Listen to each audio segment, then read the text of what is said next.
오늘 우리가 읽은 본문엔 아주 유명한 말씀이 나옵니다. 가이사의 것은 가이사에게, 그리고 하나님의 것은 하나님께 바치라 하시는 17절의 말씀이 굉장히 유명합니다.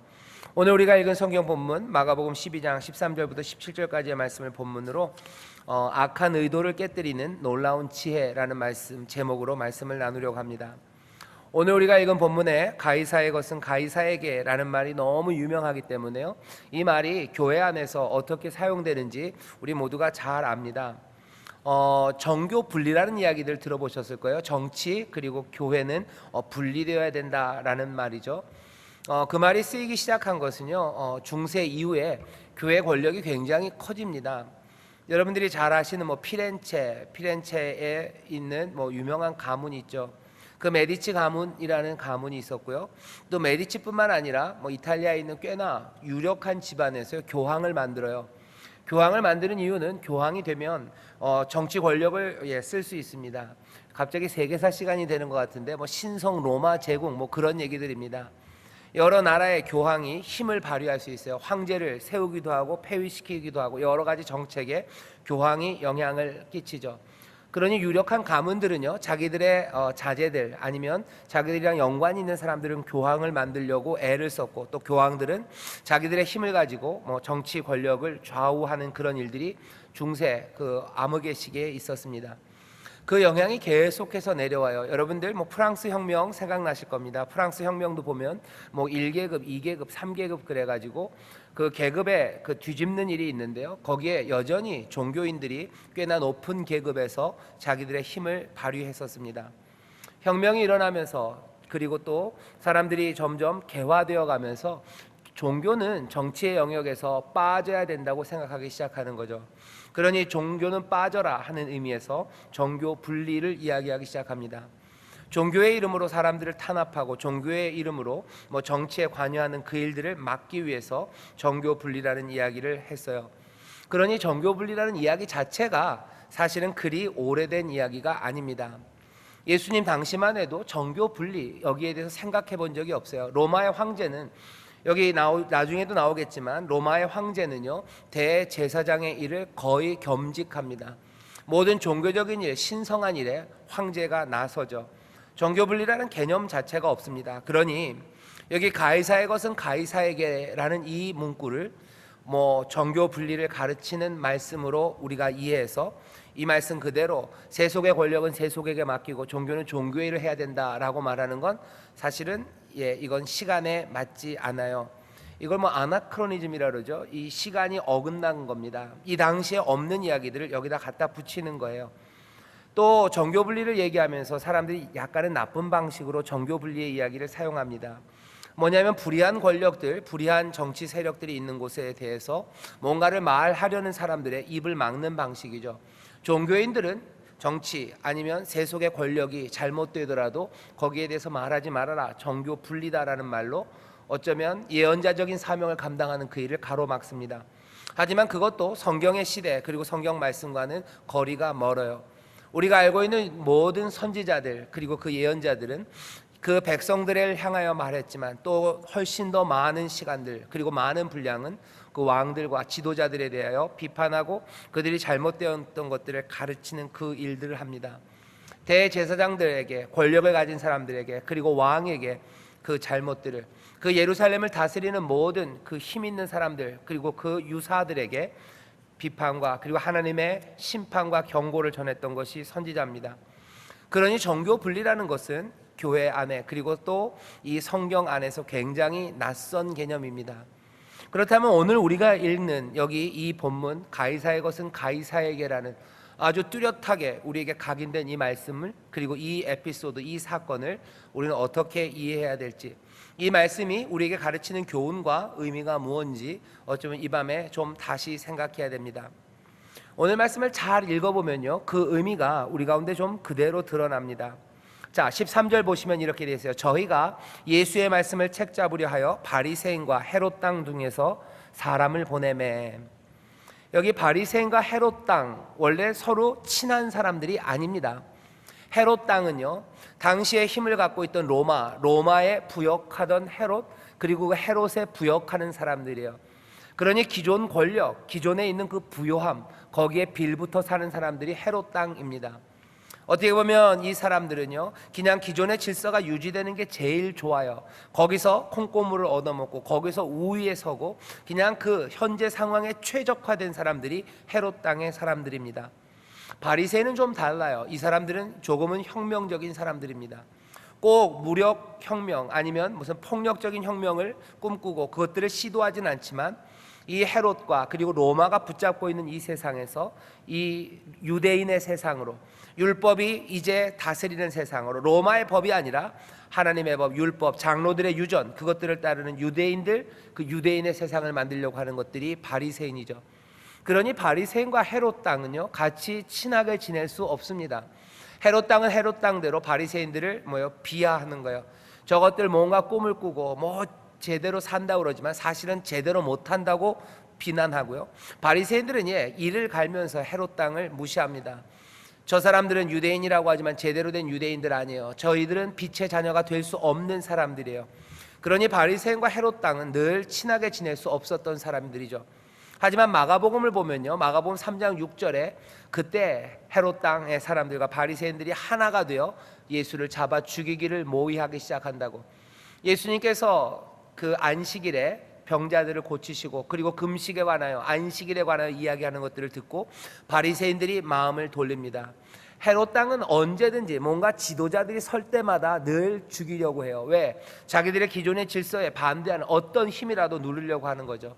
예수님 그래서 헤롯 땅은 처음 시작서부터 미워합니다. 하지만 바리새인들은 뭔가 좀 기대가 있었는지도 몰라요. 예수는 어쩌면 우리 편이 될 수도 있어요. 왜? 하나님의 말씀을 가르치기 시작했기 때문이죠. 하지만 안식일과 금식에 대한 가르침에서 자기들과 전혀 다른 길을 간다는 것을 바리새인들이 알아요. 그러니 이제 예수는 바리새인들의 적입니다. 사실은 마가복음 3장서부터 그랬어요. 하지만 그때는 예루살렘은 아니었습니다. 그건 변방에서 일어났던 일이에요. 하지만 이제 예루살렘 한복판, 그 하나님의 성전이 있는 그곳에서 바리새인과 헤롯 땅이 한패가 되어 이제 예수님을 잡으려는 본격적인 그 핍박과 고난의 시간이 시작된 거예요. 변방에서는 뭔가 주기로 해도 힘이 없습니다. 하지만 예루살렘은 얘기가 달라요. 여기는 모든 권력이 모여 있는 곳입니다. 사람을 죽이고 살 수 있는 권리가 거기 예루살렘에 있어요. 총독이 있는 곳입니다. 대제사장이 있는 곳이에요. 이 유대 땅, 그 예루살렘, 그곳에서 가장 똘똘하다는 사람이 모여 있는 곳이 바로 이 예루살렘, 이 성전입니다. 위험한 곳에서 이제 위험한 일을 당하셔요. 바리새인과 헤롯 땅 중에서 사람을 보냅니다. 자객을 보내는 거예요. 자객은 칼질하는 자객이 아니라 말로 사람을 죽일 수 있는, 말로 올가맬 수 있는 가장 똘똘한 사람을 보냅니다. 바리새인과 그리고 헤롯 땅이 하나가 되었다는 것은 이제 바리새인에게도 그리고 헤롯 땅에게도 예수님은 버린 돌이 되는 거죠. 우리가 지난주에 읽었던 말씀입니다. 건축자들의 버린 돌이 모퉁이의 머릿돌이 되었다고. 예수님께서 이 땅에서 다 버림받아요. 아무의 관심과 누구의 목적에도 합당하고 부합되지 않습니다. 예수님을 이용할 수 없어요. 예수님은 그들과 함께 부합되는 게 아무것도 없습니다. 그러니 그들은 버릴 수밖에 없는 돌입니다. 바리새인들도 예수님을 버릴 수밖에 없어요. 헤롯도 버릴 수밖에 없어요. 하지만 거꾸로 생각하면 예수님이 가져다 주시는 하나님의 나라가 이 땅의 권세, 아니면 이 땅의 어떤 권위와도 함께 할 수 없는 그 권세임을 우리가 알게 됩니다. 그러니 바리새인과 헤롯 땅은 예수님을 잡으려고, 책 잡으려고 사람을 보냅니다. 보낸 사람이 누군지는 모르겠어요. 하지만 그 사람이 와서 말합니다. 선생님이여, 우리가 아노니 당신은 참되시고 아무라도 거리끼는 일이 없으시니 이는 사람을 외모로 보지 않고 오직 참으로서 하나님의 도를 가르치심이니이다. 온갖 찬사와 아부를 지금 주님에게, 예수님에게 드리는 거죠. 당신은 참되시대요.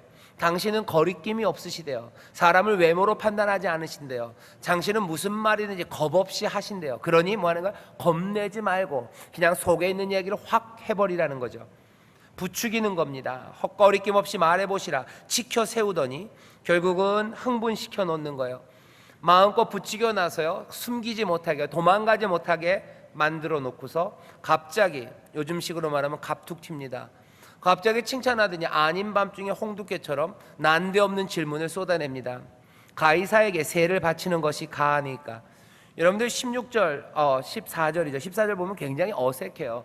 온갖 칭찬을 하다가요, 갑자기 가이세에게 세를 바치는 것이 가하니까 아니면 불가하니까 도망 못 가게 그냥 바로 질문을 찔러 넣는 거예요. 자객 같죠. 칼을 숨기지 않습니다. 칼을 다른 데 휘두르지 않아요. 바로 찌르고 들어옵니다. 왜? 이 사람은 뽑혀서 온 사람이에요.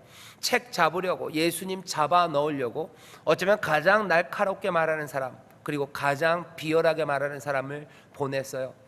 이 사람은 이 일에 적화된 사람입니다. 가이사에게 세를 바치는 게 가하니까 불가하니까. 이 사람은 똘똘해요. 거기서 멈추지 않아요. 당위에 대해서만 묻지 않아요. 그 다음은 바로 실천에 대해서 묻습니다. 우리가 바치리까 말리까.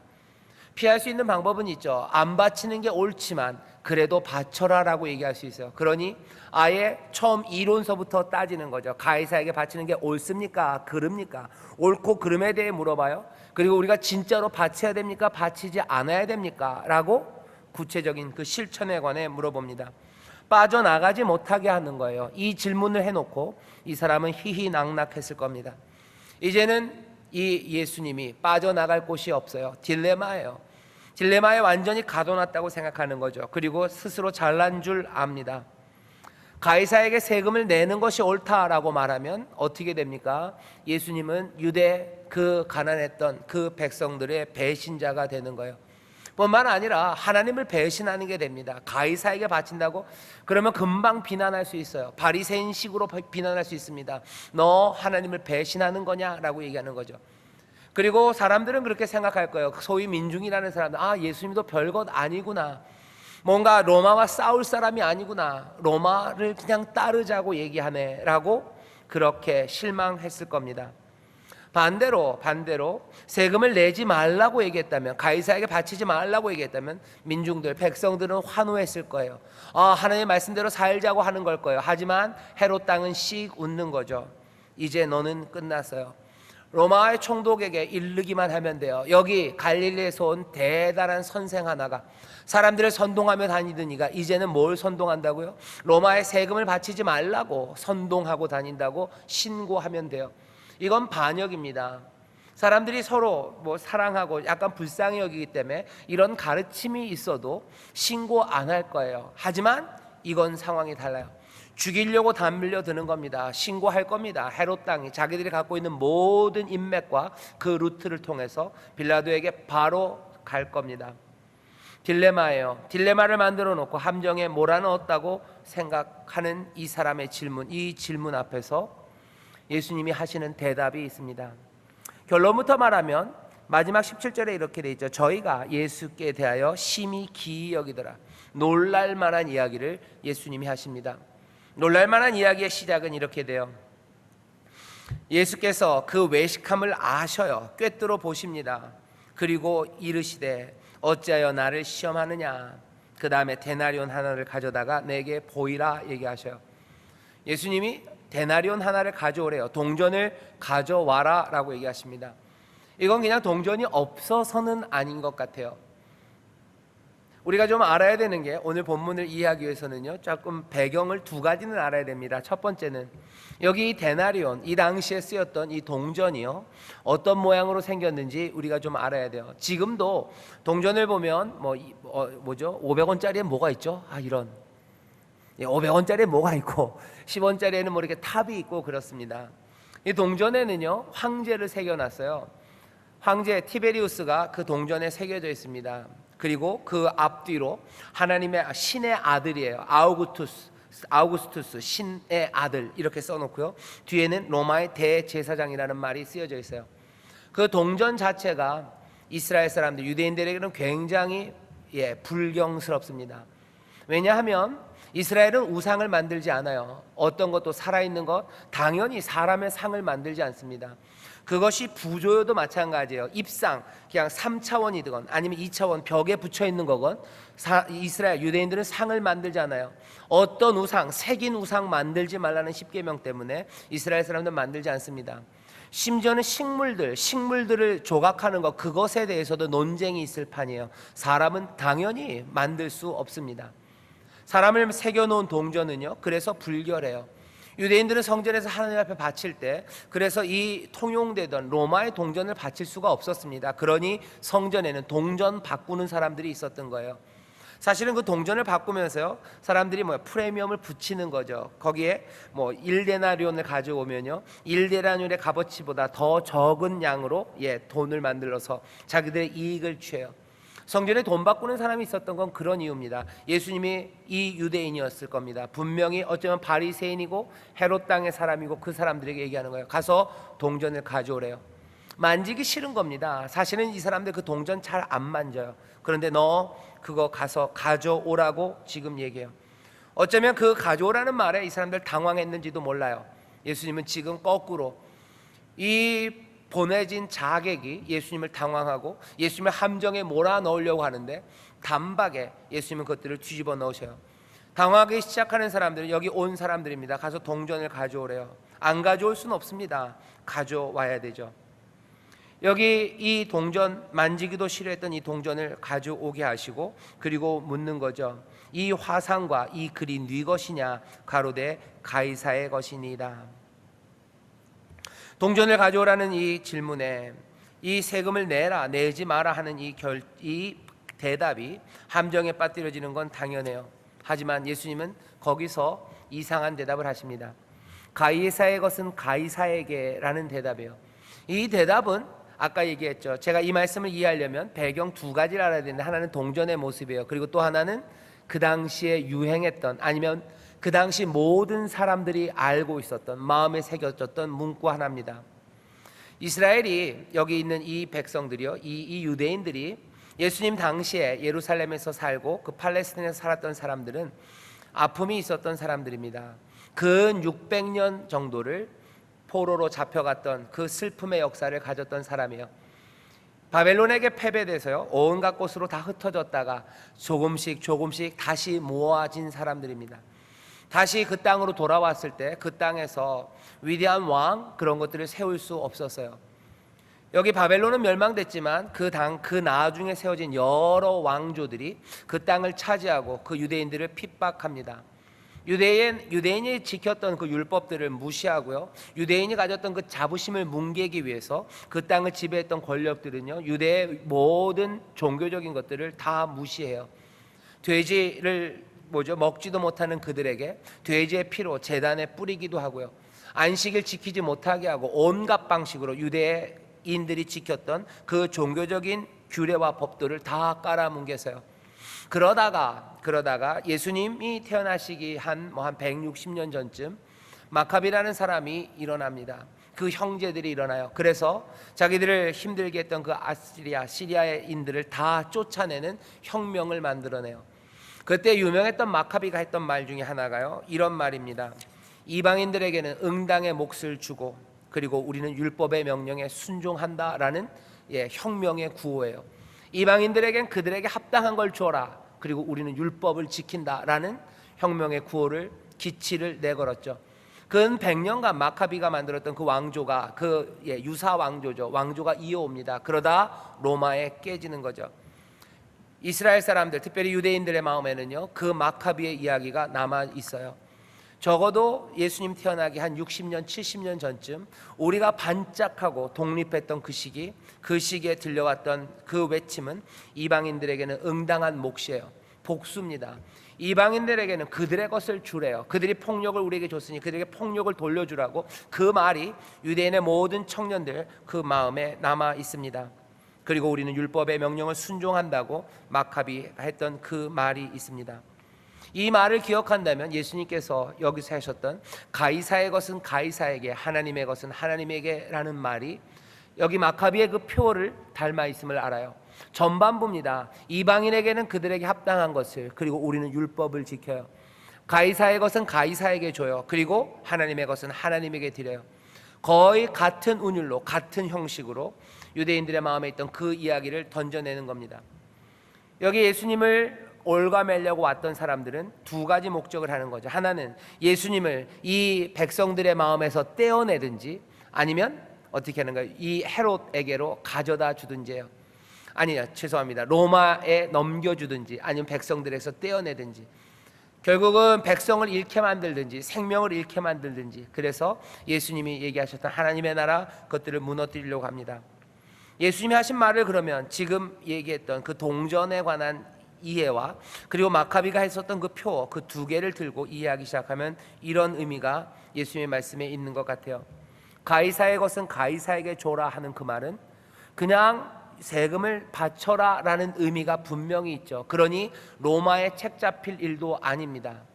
하지만 동시에 로마에 책 잡힐 일이 아닌 일을 하면 백성들에게서 마음이 멀어지게 될 거예요. 하지만 지금 가이사의 것은 가이사에게라는 그 말은 백성들의 마음에 남아있던 그 불씨를 다시 흔들어 놓는 말이에요.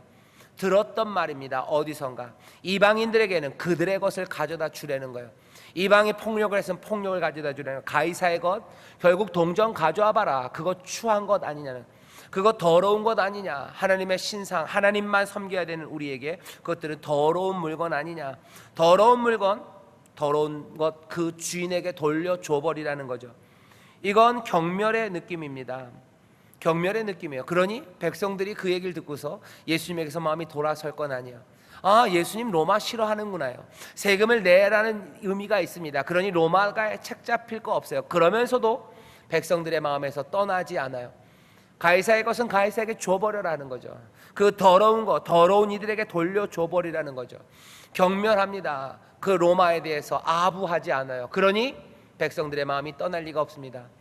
딜레마가 만들어내려고 하는 것들은 예수님을 백성들에서 떼어내든지 아니면 로마에 넘겨주든지요. 로마에 넘겨주는 일도 가능하지 않게 됐어요. 그리고 백성들의 마음에서 예수님을 밀어내는 일도 가능하지 않아요. 예수님은 가이사의 것은 가이사에게 줘버리라고 그렇게 얘기하심으로 백성들의 마음을 오히려 뜨겁게 만들어요. 그러면서도 로마에 잡혀갈 일은 하지 않으십니다. 이방인들에게 그 동전을 갚아주라는 거죠. 마카비의 그 표를 생각한다면 이건 혁명의 이야기입니다. 로마에 책 잡힐 일은 아니에요. 하지만 예수님 교묘하게 예수님 그 백성들의 마음에 불을 지르는 거예요. 로마뿐만 아니라 세상의 모든 권력들, 그 권력들을 하나님께서 다 내쫓으실 거라는 혁명의 이야기를 여전히 예수님은 하고 계시는 겁니다. 두 번째로 하셨던 말씀은 가이사의 것은 가이사에게, 그리고 하나님의 것은 하나님께 바치라고 얘기하시죠. 이 두 번째 질문, 두 번째 대답은 우리를 여전히 어렵게 만들고요, 우리를 질문 앞에 서게 합니다. 도대체 하나님의 것이 뭘까죠? 하나님의 것이 뭘까? 하나님의 것은 하나님에게. 그 로마의 동전이 로마의 황제의 형상이 있었던 것처럼 하나님의 것이라면 하나님의 형상일까? 하나님의 형상은 우리들이니 우리들을 하나님 앞에 드리라는 걸까? 우리를 하나님 앞에 드린다는 것은 나 자신을 아니면 나의 생명을 하나님께 드리는 걸까? 지금 여기 벌어지고 있는 일이 성전 그 마당에서 벌어지고 있는 일이니 하나님 앞에 온전히 예배하라는 말일까? 우리가 그게 뭔지 좀 어렵습니다. 나 자신을 드리는 것, 예배하는 것, 어쩌면 연관은 분명하지는 않아요. 그냥 연상입니다. 로마서에서 바울이 했던 이야기가 연상이 돼요. 예배, 산 제사, 몸, 하나님께 드림, 이런 것들을 해시태그라고 그러죠. 해시태그, 연관어, 네이버에다 치면요 아마 로마서 12장이 그냥 그대로 나올 겁니다. 로마서 12장 1절부터 2절에 이렇게 돼 있죠. 그러므로 형제들아, 내가 하나님의 모든 자비하심으로 너희를 권하노니 너희 몸을 하나님이 기뻐하시는 거룩한 산 제사로 드리라. 이는 너희의 드릴 영적 예배니라. 하나님의 것은 하나님께 드려라. 너희의 몸을 드려라. 너희가 하나님의 형상이라면 너희 삶을 드려라. 이것이 너희가 드릴 영적 예배니라.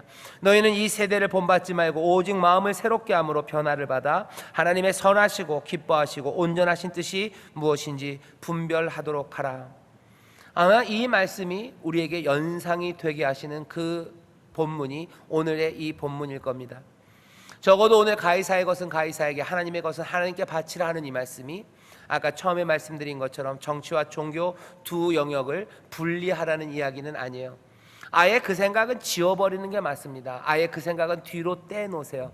나중에 이야기할 기회가 되면 이야기합시다. 적어도 오늘 이 본문이 정교 분리, 정치와 종교는 분리되어야 된다라는 가르침과는 전혀 상관이 없습니다. 이 특별한 상황에서 예수님을 얽어매려는 이 야비한 계략이 있는 이곳에서, 야비하고 잘난 척하는 사람들 앞에서 그 의도를 하나씩, 아니 단박에 깨뜨려 버리시는 하나님의 놀라우신 지혜가 지금 여기 번득이고 있는 거예요. 그러니 사람들은 저희가 예수께 대하여 심히 기히 여기죠. 함정에 빠진 줄 알았어요. 하지만 예수님 단박에 거기서 뚫고 나옵니다.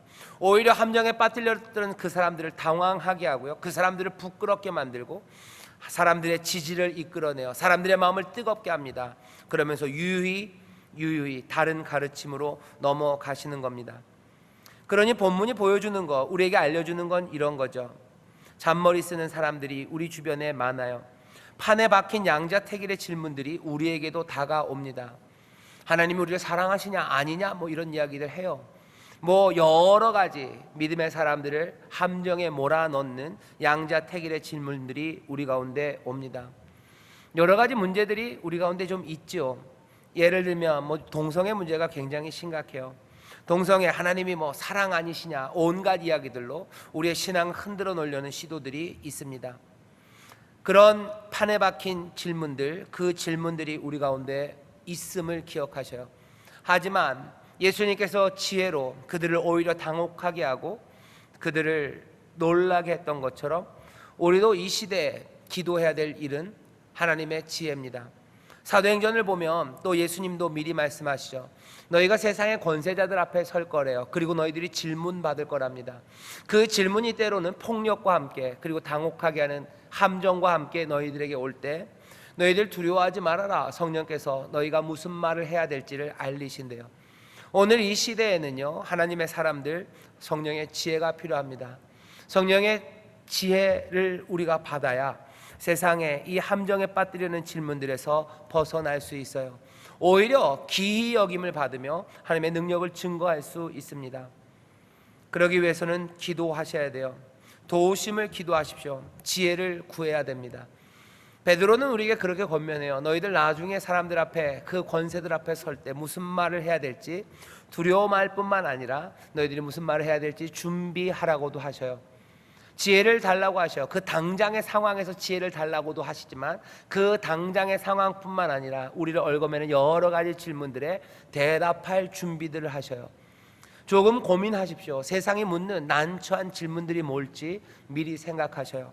그 생각, 그 질문들의 대답들을 다른 방식이 아니라 기도하는 가운데 성령의 도우심으로 지혜롭게 대답할 대답들을 찾아가야 합니다. 사물의 핵심을 볼 수 있는 지혜를 구해야 돼요. 참된 하나님, 그 하나님 앞에서 또 예수님 말씀하신 대로 온전히 우리를 드릴 수 있는 기도가 필요합니다. 오늘 말씀이 그래서 우리에게 예수님의 어쩌면 위대하심과 그 지혜의 놀라움을 보이셔요. 그리고 그 말씀은 우리로 하여금, 주님을 따르는 우리로 하여금 우리도 그 지혜를 배우고 또 주님이 말씀하신 것처럼 우리를 하나님 앞에 드리는 그 길을 찾게 만듭니다. 이 두 가지는 다 한 가지로 통합니다. 성령의 도우심이 있어야 돼요. 성령의 도우심이 우리로 하여금 지혜를 얻게 하고, 성령의 도우심이 우리로 하여금 하나님이 기뻐하시는 뜻이 무엇인지, 그리고 온전히 우리의 삶을 드리는 것이 무엇인지 깨닫게 합니다. 오늘 이 밤에 지혜를 구하며 기도합시다.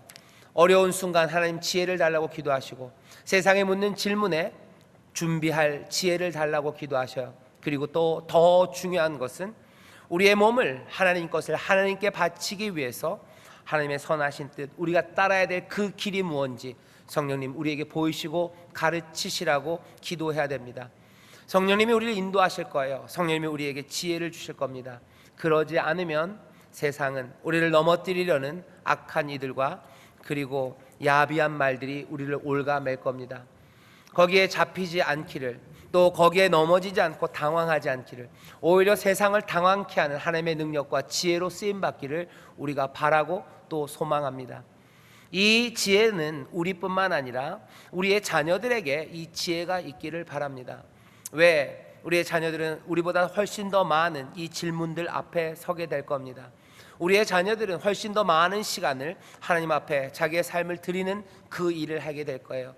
내가 성령으로 충만하기를, 또 우리의 자녀들이 성령으로 충만하기를, 그래서 지혜로 세상의 모든 함정과 대답에 오히려 당당하게 놀랍게 대답할 수 있는 우리의 자녀들이 되기를, 마음을 다하여 하나님 앞에 정말로 산제사로 자신을 드리는 길이 무엇인지 분명히 발견하는 우리의 자녀들이 되기를, 성령 안에서 그 일이 이루어지기를 우리가 함께 기도해야 됩니다.